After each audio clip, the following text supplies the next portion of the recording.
Spesiesnya itu seperti daun kelor ya teman-teman ya.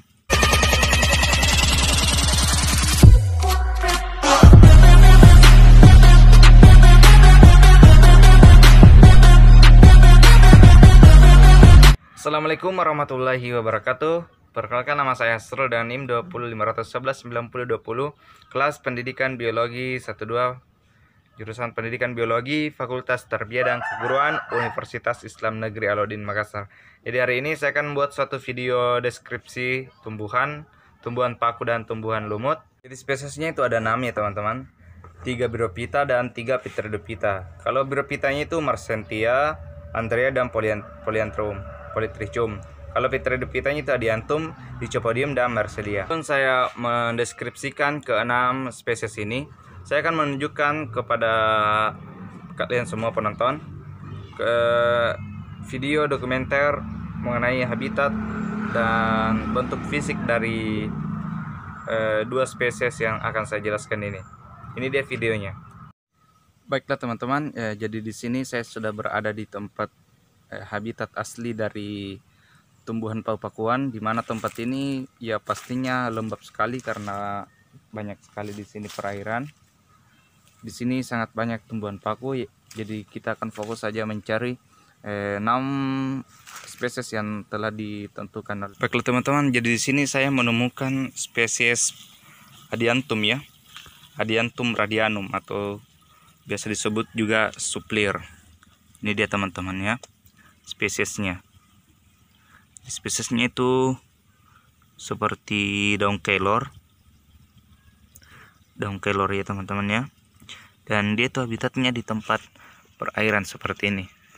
Ya teman-teman, jadi di sini juga saya mendapatkan spesies lumut, yaitu Andrea Petrophylla ya teman-teman. Jadi habitatnya itu dia tumbuh di tempat-tempat yang bebatuan ya, seperti batu bata di tembok ini. Dia suka menempel di batu-batuan ya. Beda dengan tumbuhan yang jenis yang tadi, yang paku ya teman-teman. Jadi lumut ini suka tumbuh di pagar atau tembok-tembok bebatuan. Ya, jadi ini adalah spesies asli dari Adiantum. Jadi dapat dilihat bahwa dia telah memiliki akar sejati, batang dan daun. Ya, seperti ciri-ciri tumbuhan paku pada umumnya. Di sini saya juga baru tahu kalau ternyata kotak sporanya itu ada di bagian ujung daun ya. Lihat, menggulung di bagian ujung daun. Ini dia. Dapat dilihat di ujung daunnya ada spora di situ. Jadi divisinya itu dapat dilihat pula bahwa dia termasuk dalam kerajaan Viridiplantae. Pastinya kelasnya yaitu Pteridopsida atau Pteridophyta, ordonya Polypopsidales, dan familinya yaitu Pteridaceae. Ya, seperti itu teman-teman ya. Dan spesiesnya Radiantum. Batang dari tumbuhan paku ini juga ya, dia berwarna hitam ya. Dia memiliki corak kehitam-hitaman, yang akarnya seperti akar serabut, daunnya seperti daun kelor. Itu dia ciri-ciri morfologinya. Jadi di awal video itu telah ditampilkan juga tumbuhan lumut berupa Polytrichum. Ya, Polytrichum itu yang ada antena-antenanya seperti itu ya. Gambar di atas dapat dilihat ada antena-antenanya. Jadi tempatnya itu tempat lembab pastinya. Dia itu ciri-cirinya itu dia tangkainya tegak dan bercabang. Bentuknya itu sporangium bulat dan bulat lonjong ya. Dapat dilihat sekali di gambar atas, bulat lonjong kotak sporanya atau sporangiumnya. Ya. Jadi morfologinya itu dia mempunyai kaliptar ya teman-teman. Kaliptar adalah itu di ujung sporanya. Di ujung spora yang menutupi sporangium kaliptarnya. Dan memiliki juga kapsul atau adalah tangkai yang mendukung Archegonium dan Antheridium. Dia memiliki kapsul untuk mendukung atau melindungi Archegonium dan Antheridiumnya. Rhizotnya juga atau akar-akarnya juga itu bukan disebutannya, bukan seperti tumbuhan paku yang serabut, tapi dia memiliki rhizoid atau akar semu. Ya, jadi ciri-ciri morfologinya seperti itu. Adapun reproduksinya itu, lumut ini berkembang biak dengan menggunakan spora, jelas sekali karena dia memiliki antena-antena. Antenya itu, di kepala antenanya itu ada kotak spora untuk pertumbuhan menjadi protonema, kemudian menjadi tumbuhan lumut. Ya, jadi tumbuhan lumut ini terbagi menjadi Antheridium dan menghasilkan Archegonium dan Antheridium ya. Antheridiumnya untuk sel kelamin jantan dan Archegoniumnya untuk betina. Jadi seperti itu reproduksinya. Peranannya itu dia dapat mencegah erupsi jika dia melengket pada bebatuan ya. Di daerah saya ini yang saya dapatkan itu cuma 3 spesies. Pertama itu suplir, kemudian tumbuhan lumut yang tadi Lycopodium, bukan Lycopodium ya, tapi Polytrichum.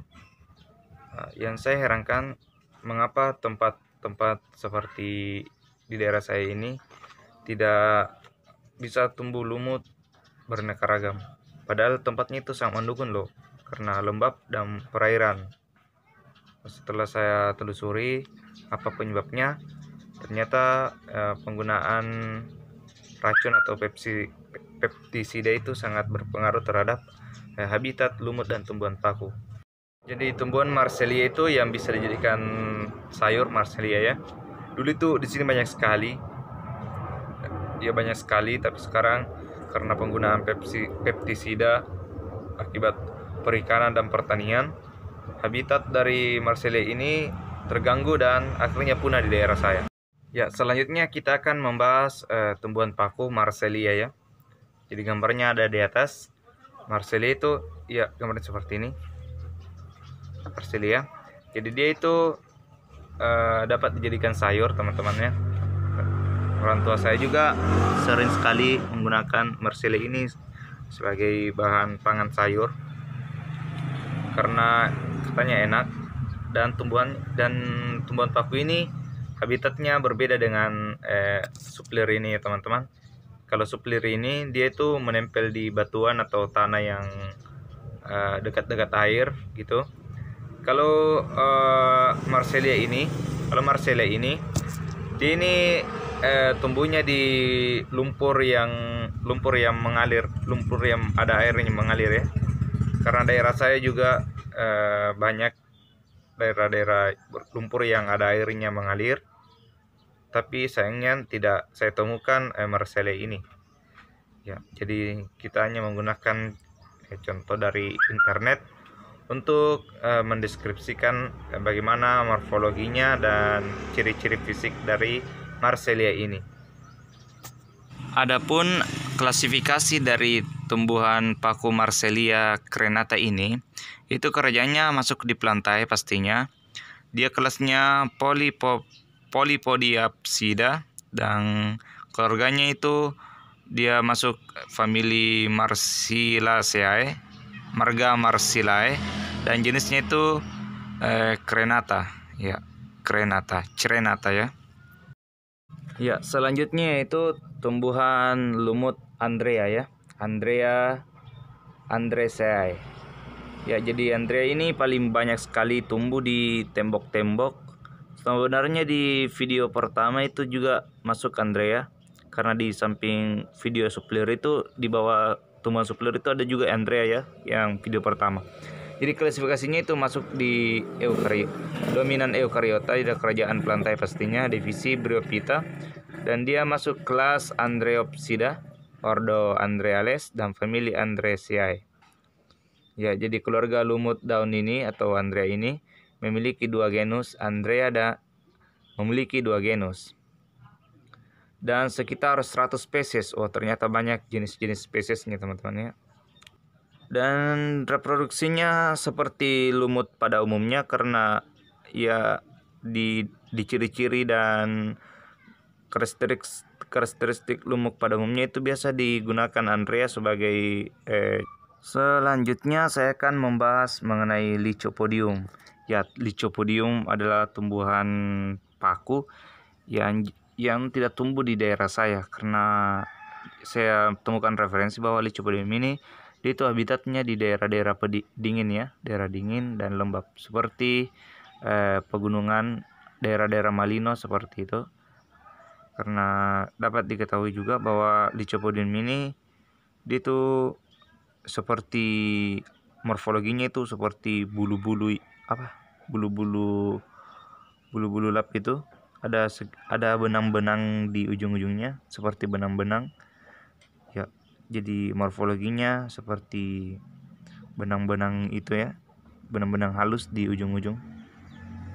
Dia ini memiliki nama ilmiah Lycopodium, kelas Lycopsida, ordo itu Lycopsidales, dan klasifasi tertinggi itu Lycopodiales. Lycopodiaceae. Ya, jadi sekian untuk video hari ini. Saya hanya dapat menjelaskan dasar-dasarnya saja, tidak sampai terperinci karena durasi videonya sangat akan panjang jika saya menjelaskan kembali deskripsi terperincinya. Ya, sekian dan terima kasih. Wassalamualaikum warahmatullahi wabarakatuh.